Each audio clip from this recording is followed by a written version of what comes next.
Hello everyone. Bangladesh की economy world की one of the fastest growing economy में से एक है। आईएमएफ के अकॉर्डिंग बांग्लादेश की इकोनॉमी कोविड-19 पैंडेमिक से पहले 8.13% से ग्रो कर रही थी। आईएमएफ के अनुमान के अकॉर्डिंग बांग्लादेश की इकोनॉमी कोविड-19 पैंडेमिक के बाद भी 8% की ग्रोथ से ही कंटिन्यू करेगी।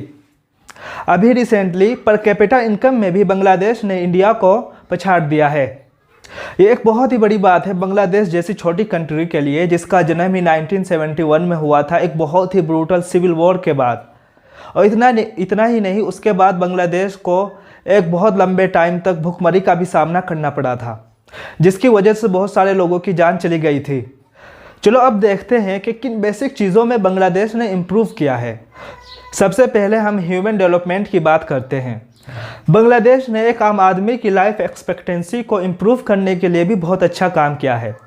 71 में जब बांग्लादेश पाकिस्तान से सेपरेट होकर एक अलग कंट्री बना था, उस वक्त एक एवरेज बांग्लादेशी की लाइफ एक्सपेक्टेंसी सिर्फ 43 ईयर्स थी, जो 2021 में बढ़कर 73 ईयर्स तक हो गई है। ये लाइफ एक्सपेक्टेंसी रेट इंडिया और पाकिस्तान से भी ज़्यादा है। इंडिया में लाइफ एक्सपेक्टेंसी रेट 78 ईयर है और पाकिस्तान में लाइफ एक्सपेक्टेंसी रेट सिर्फ 66 साल है। अगर इन्फेंट मोर्टेलिटी की बात करें तो उसके अंदर भी बांग्लादेश ने बहुत इम्प्रूवमेंट दिखाया है। मतलब अगर 1000 बच्चे पैदा होते हैं तो उनमें से कितने बच्चे अनफॉर्चुनेटली पैदा होते ही मर जाते हैं। इसको इन्फेंट मोर्टेलिटी रेट कहते हैं।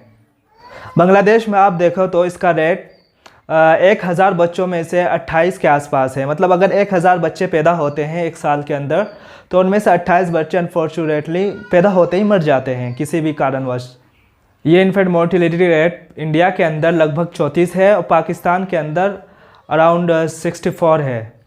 तो आप देख रहे हो दोस्तों, बांग्लादेश पाकिस्तान और इंडिया से भी कितना ज़्यादा आगे निकल गया है। पाकिस्तान का इन्फेंट मोर्टेलिटी रेट यानी 1000 बच्चों में से जो है 64 बच्चे मर जाते हैं, जबकि इंडिया के अंदर 1000 बच्चों में से सिर्फ 34 बच्चे मरते हैं, लेकिन बांग्लादेश में ये बिल्कुल कम है। तो ये आंकड़े हमको दर्शाते हैं कि बांग्लादेश ने ह्यूमन डेवलपमेंट के अंदर कितना ज़्यादा इम्प्रूवमेंट दिखाया है। एजुकेशन फील्ड के अंदर भी बांग्लादेश ने ह्यूज इम्प्रूवमेंट दिखाई है। जैसे कि आप स्क्रीन पर देख सकते हैं कि 81 के अंदर बांग्लादेश में सिर्फ 34% ही लिटरेसी रेट था, यानी वहाँ पे 34% ही पूरी पॉपुलेशन में से एजुकेटेड लोग थे, जो अब बढ़कर 2021 के अंदर 74% तक पहुँच गया। यानी अब बांग्लादेश की एजुकेशन इम्प्रूवमेंट बहुत अच्छी हो गई है और वहाँ पर अब एवरेज पढ़े लिखे लोगों की तादाद 74% तक है। अब आप खुद ही देखो कि कितना ह्यूज इम्प्रूवमेंट बांग्लादेश ने कितने कम टाइम में हासिल किया है। वुमेन एम्पावरमेंट के अंदर भी बांग्लादेश ने बहुत अच्छा सुधार किया है। अगर फीमेल लिटरेसी रेट की बात करें तो 2015 में बांग्लादेश के अंदर फीमेल लिटरेसी रेट सिर्फ 64% थी, जो 2021 में बढ़कर 74% तक पहुंच गई। गाइस, 5 से 6 साल के अंदर बांग्लादेश ने 10 से 12% फीमेल लिटरेसी रेट को इम्प्रूव किया है। ये बहुत बड़ी बात है बांग्लादेश जैसी कंट्री के लिए। दोस्तों, आप खुद सोचो कि जितनी ज़्यादा औरतें एजुकेटेड होंगी और पढ़ी लिखी होंगी, उतनी ज़्यादा औरतें जॉब हासिल करके कंट्री की इकोनॉमी में अपना कंट्रीब्यूशन डालेंगी। एजुकेशन की वजह से बांग्लादेश के अंदर जेंडर इनइक्वालिटी भी बहुत हद तक इम्प्रूव हुई और वीमेन राइट्स भी प्रोटेक्ट हुए। इसी वजह से बांग्लादेश की इकोनॉमी में 34% वुमेन की पार्टिसिपेशन है। अब चलिए बात कर लेते हैं कि बांग्लादेश की इकोनॉमी के इतने फास्ट ग्रो करने के पीछे रीजंस क्या है। सबसे बड़ा रीज़न जो बांग्लादेश की इकोनॉमी इतनी फास्ट ग्रो कर रही है उसका ये है कि बांग्लादेश की इकोनॉमी ट्रेडिशनली मैन्युफैक्चर सेक्टर पर बेस्ड है और अब बांग्लादेश गवर्नमेंट का एम है कि वो आने वाले कुछ सालों के अंदर सर्विस सेक्टर पर भी बहुत ज़्यादा फोकस करेंगे, ताकि उनके इकोनॉमी को स्ट्रॉन्ग करने वाले और तेज़ी से ग्रो करने वाले 2 सेक्टर्स उनके हाथों में आ जाएं। लेकिन अगर इंडियन इकोनॉमी की बात करते हैं तो हमारी इकोनॉमी प्राइमरीली सर्विस सेक्टर पर बेस्ड है। मैन्युफैक्चरिंग सेक्टर पर हमने कभी काम किया ही नहीं। इनफैक्ट हमारी मैन्युफैक्चरिंग सेक्टर कभी पूरी की पूरी तौर पर डेवलप हुई ही नहीं। आज के टाइम में अगर आप देखते हैं तो बांग्लादेश का सबसे बड़ा सेक्टर गारमेंट मैन्युफैक्चर सेक्टर है।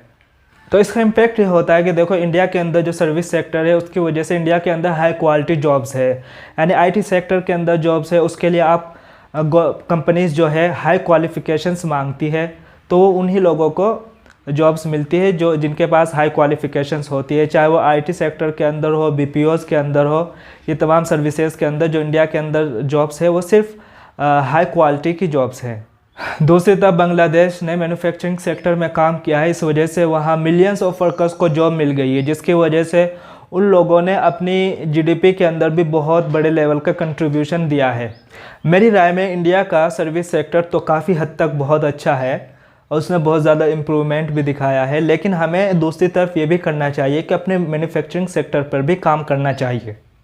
इनफैक्ट हमें हमारा अपना मैन्युफैक्चर सेक्टर को रीडेवलप करने की ज़रूरत है ताकि हमारी इकोनॉमी दो स्ट्रॉन्ग सेक्टर्स पर बेस्ड हो, क्योंकि अगर एक सेक्टर बाय चांस किसी रीज़न्स की वजह से या किसी लॉस की वजह से प्रॉपरली और अच्छे तरीके से परफॉर्म ना कर रहा हो, तो हमारा दूसरा सेक्टर इकोनॉमी की ग्रोथ को कंटिन्यू कर सके, उससे हमारी इकोनॉमी की ग्रोथ कांस्टेंट रहेगी, उसके अंदर ज़्यादा गिरावट नहीं आएगी, बल्कि जैसे जैसे ये दोनों सेक्टर और ज़्यादा डेवलप होंगे और ज़्यादा ग्रो करेंगे, तो उसी के अकॉर्डिंग हमारी इकोनॉमी सिंगल डिजिट के बजाय डबल डिजिट के अंदर ग्रो करनी शुरू कर देगी। इसी तरह जो हमारा ऑटो सेक्टर है जो बिल्कुल भी अच्छा परफॉर्म नहीं कर रहा है, वो मैन्युफैक्चर सेक्टर के इम्प्रूवमेंट के बाद उसके अंदर भी एक नई जान फूंक जाएगी, वो भी अच्छे तरीके से काम करना लगेगा, वो हमारी जीडीपी को बहुत अच्छा कंट्रीब्यूट करेगा।